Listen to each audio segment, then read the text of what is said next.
ओम शांति।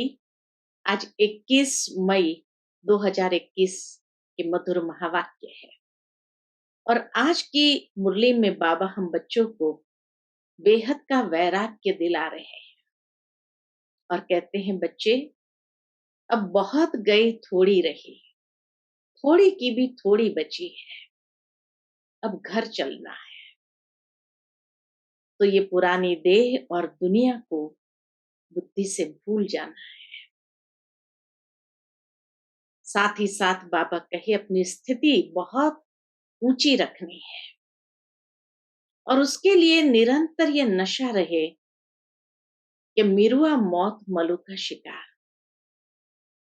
सारी दुनिया का महाविनाश होना है और हम मलुक यानी फरिश्ता बन अपने माशूक के साथ घर जाएंगे। इतना इस बेहद की पुरानी दुनिया से वैराग्य और न्यारापन होगा, तब हम खुशी में बाबा के साथ सहजता से शरीर छोड़ करके घर जाएंगे।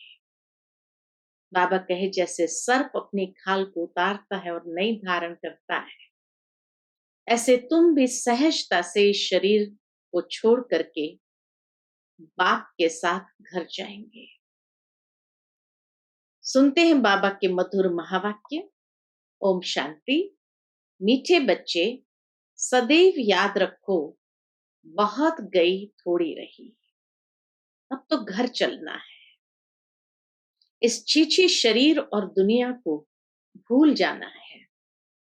प्रश्न है, कौन सा नशा निरंतर रहे तो स्थिति बड़ी फर्स्ट क्लास होगी? उत्तर, निरंतर नशा रहे कि मिरुआ मौत मलुक का शिकार। हम मलुक यानी फरिश्ता बन अपने माशूक के साथ घर जाएंगे।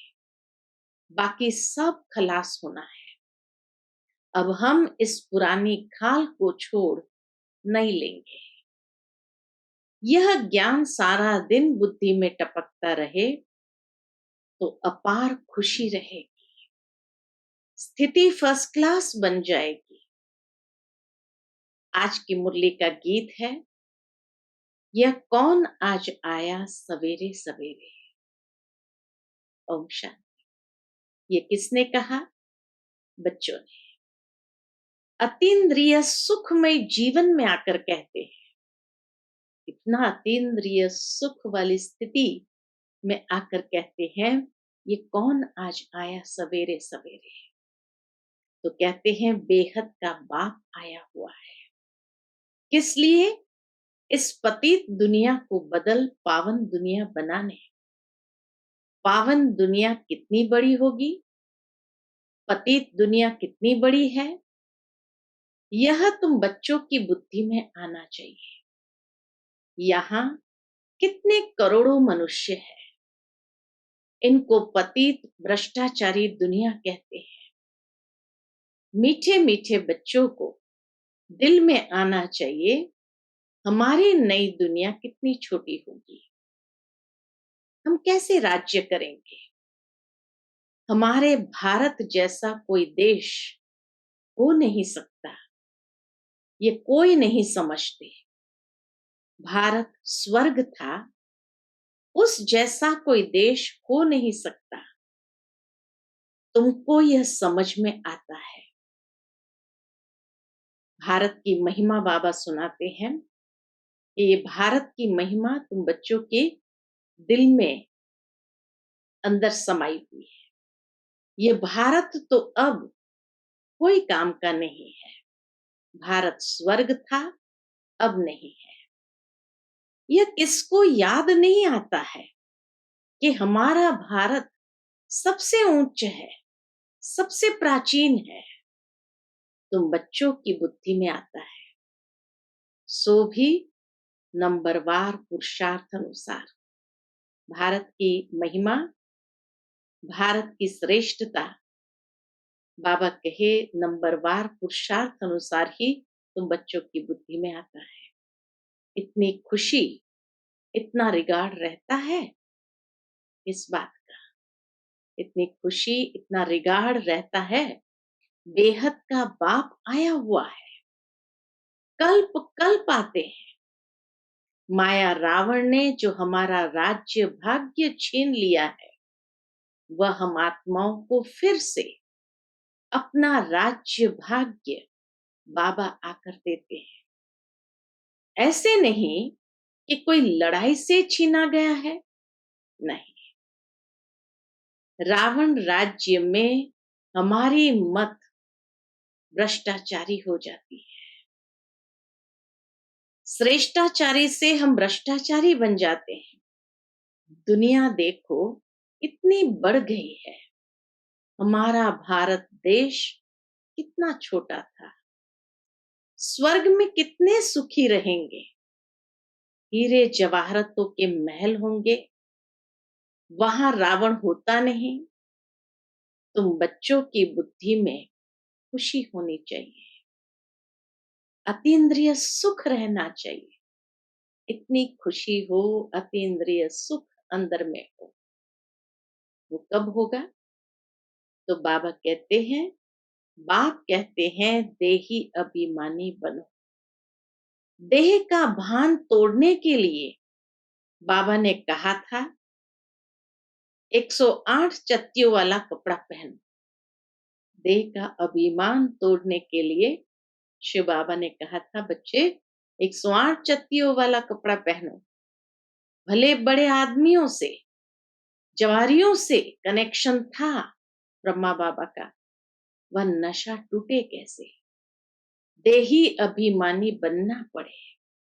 हम आत्मा है, यह तो पुराना शरीर है, इनको छोड़ नया फर्स्ट क्लास शरीर लेना है। सर्प तो एक खाल छोड़ दूसरी ले लेता है, सर्प एक खाल छोड़ दूसरी ले लेते हैं। तो बच्चों की बुद्धि में ज्ञान है, ये पुरानी खाल छोड़ हम दूसरी नहीं लेंगे, फिर दूसरा शरीर मिलेगा। यह तो सारा ज्ञान बच्चों की बुद्धि में टपकना चाहिए। यह तो छीछी दुनिया है, इनको देखते हुए भी बुद्धि से भूलना पड़ता है। हम यात्रा पर जा रहे हैं, हमारी बुद्धि का योग कहाँ होना चाहिए? बाबा कहे घर तरफ जा रहा है, अभ्यास तो करना पड़े ना। ये शरीर भी पुराना है, दुनिया भी पुरानी है। साक्षात्कार कर लिया है, अब ये देह और देह के सब संबंध छोड़ घर जाना है। अंदर में खुशी होती है, अभी हमको वापस जाना है। बुद्धि योग वहां लगाना होता है, एक दो को यही सुनाना है। क्या सुनाना है? मन मना भव। यह बड़ा जबरदस्त मंत्र है। बल गीता तो बहुत पढ़ते हैं, परंतु अर्थ नहीं समझते। गीता में है मन मना भव, परंतु बाबा कहे यथार्थ समझ नहीं है। जैसे और शास्त्र पढ़ते हैं, ऐसे पढ़ लेते हैं। ये किसकी बुद्धि में नहीं आएगा? हम भविष्य के लिए राजयोग सीख रहे हैं। बहुत गई, अब बाकी थोड़ा ही समय है। ऐसे ऐसे अपने को बहलाते खुशी में लाना है। बाबा कहे ऐसी ऐसी बातें बहलाते हुए अपने आप को खुशी में आना है। ऐसे ऐसे अपने को बहलाते खुशी में आना है। यह तो सब खलास होना है। मिरुआ मौत, मलु का शिकार। भावार्थ यही है कि जब सारी दुनिया का एक महाविनाश होता है, तो मलु का शिकार यानी शिकारी जो है, जिस तरह से शिकार करने के बाद खुशी में नाचता है, खुशी में आ जाता है, ठीक इसी तरह इस दुनिया का मिरुआ मौत मना ऐसा महाविनाश।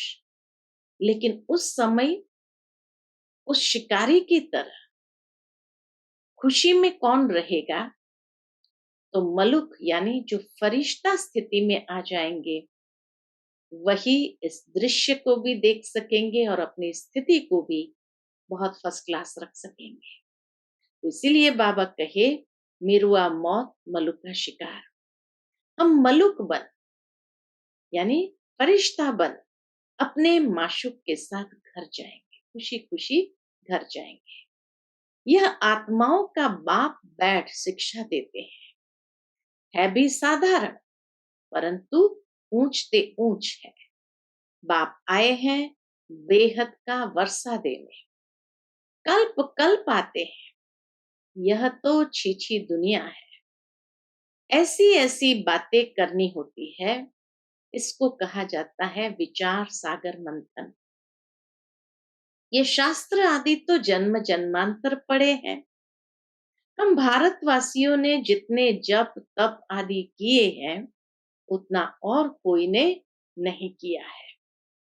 जो पहले पहले आए होंगे, उन्होंने ही भक्ति की है और वही ज्ञान योग में भी दिखे जाएंगे, क्योंकि उनको फिर पहले नंबर में आना है। देखते हो, कोई कोई तो बहुत अच्छा पुरुषार्थ करते हैं। तुम बच्चे जो इस रूहानी सर्विस में लगे हो, उनके लिए तो बहुत अच्छा है। सचमुच भट्ठी में बैठे हैं। सचमुच बाबा कहे, भट्ठी में बैठे हैं। ये संबंध अटूट हुआ। ये संबंध हमारा बाबा के साथ अटूट हुआ है। और जो गृहस्थ व्यवहार में रहते, वह सुनते सुनाते हैं तो पुरानों से भी तीखे जा रहे हैं। देखा जाता है नए आने वाले बहुत तीखे जाते हैं। तुम लिस्ट निकालेंगे तो मालूम पड़ जाएगा। पहले पहले तुम्हारी माला बनाते थे बाबा, साकार में बैठकर माला बनाते थे।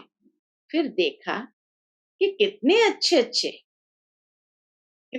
अच्छे बच्चे 3-4 नंबर वाले भी निकल गए, एकदम जाए प्रजा में पड़े।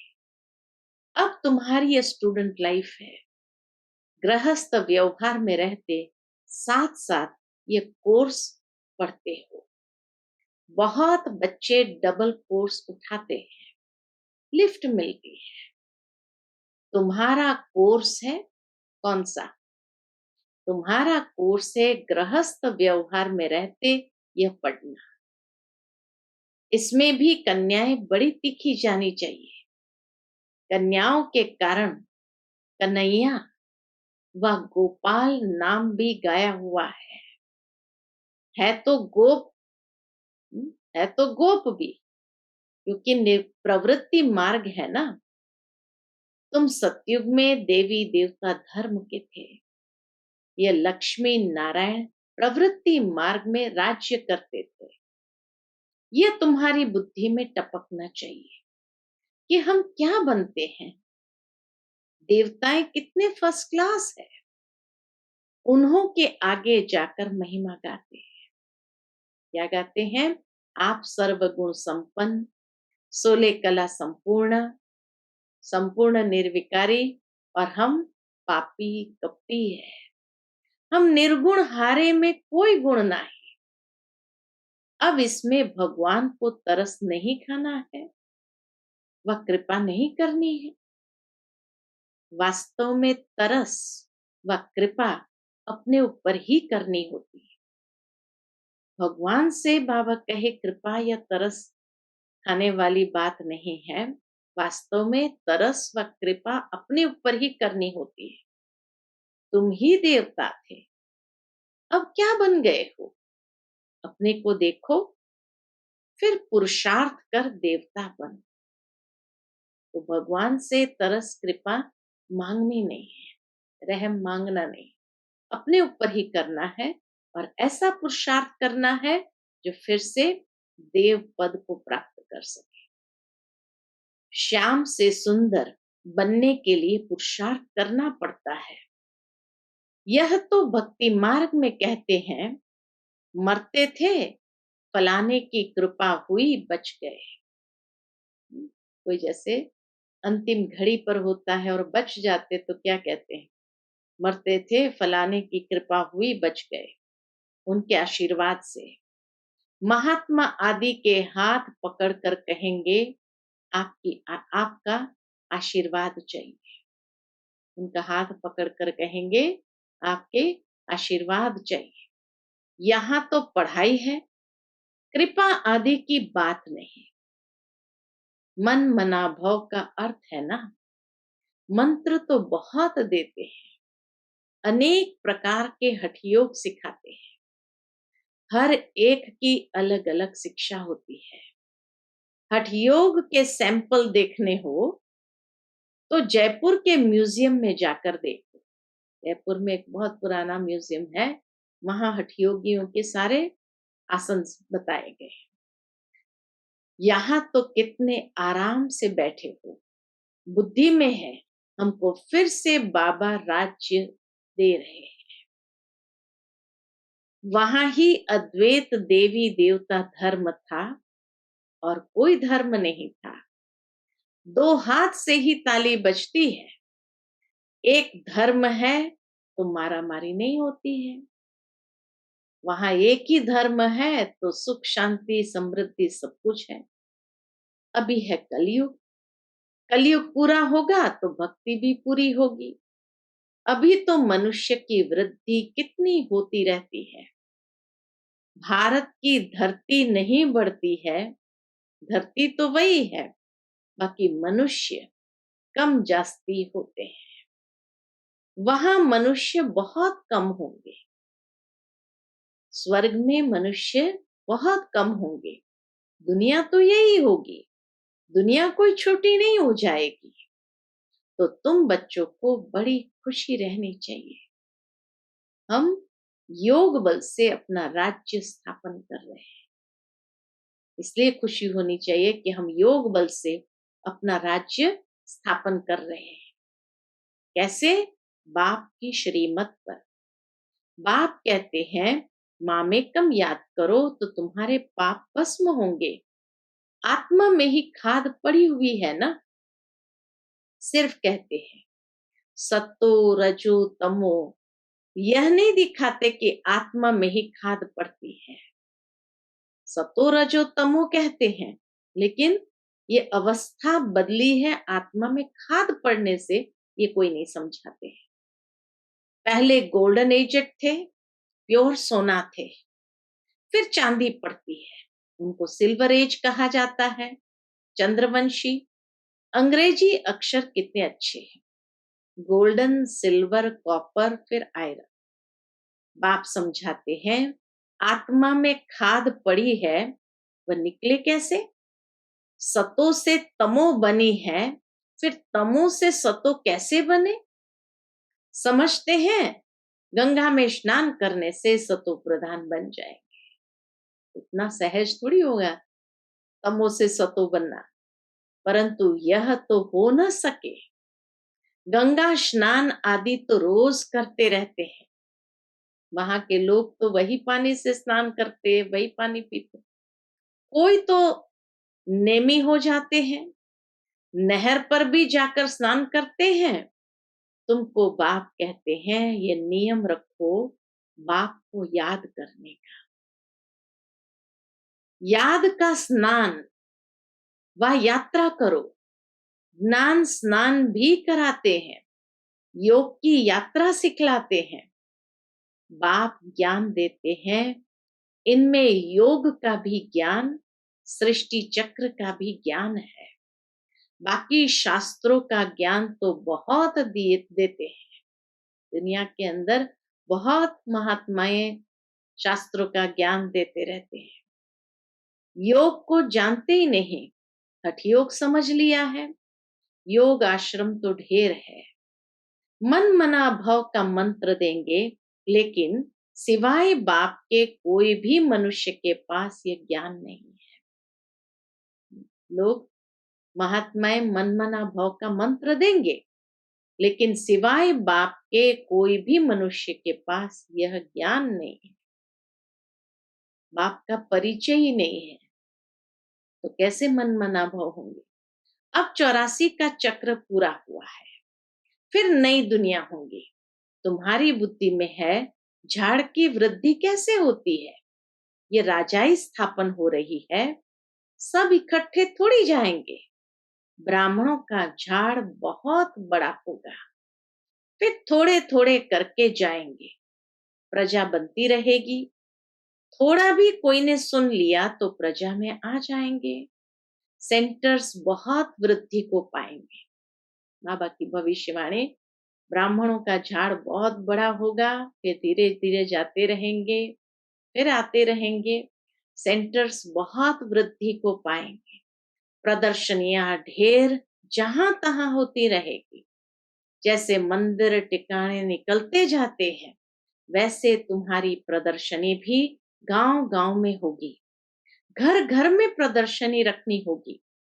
वृद्धि को पाते जाएंगे, इसलिए आखिर इन चित्रों की भी छपाई करानी पड़ेगी। सबके पास बाप का पैगाम जाना है। तुम बच्चों को बड़ी भारी सर्विस करनी है।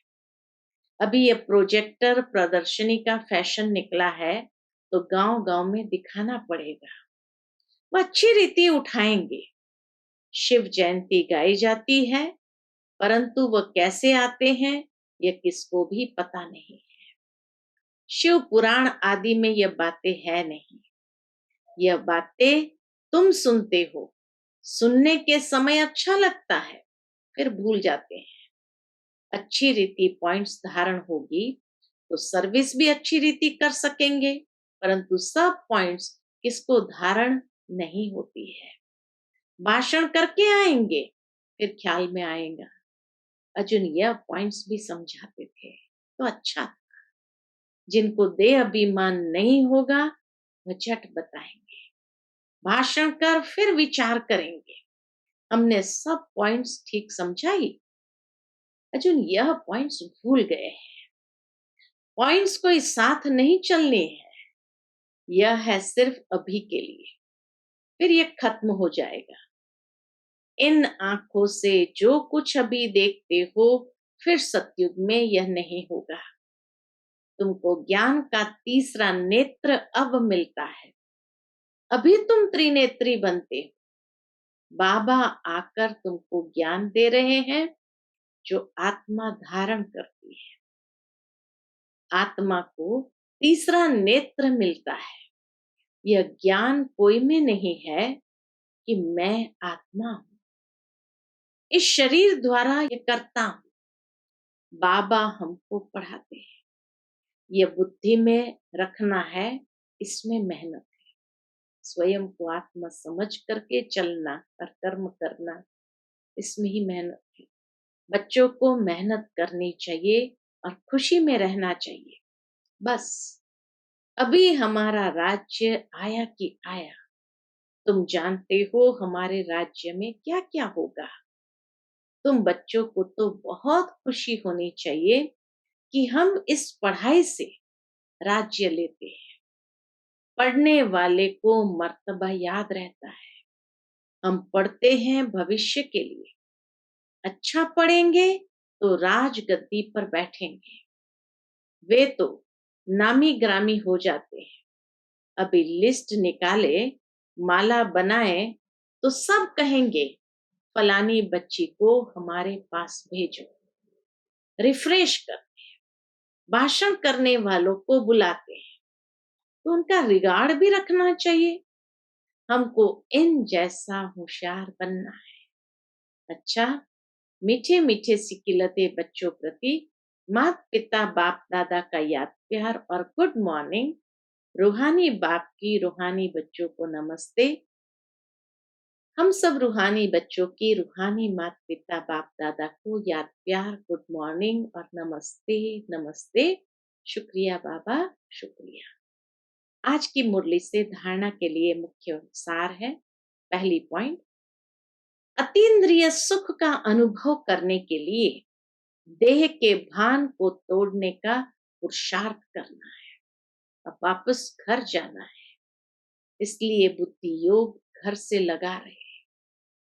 दूसरी पॉइंट, गृहस्थ व्यवहार में रहते पढ़ाई भी पढ़नी है, डबल कोर्स उठाना है, ज्ञान का स्नान और याद की यात्रा करनी और करानी है।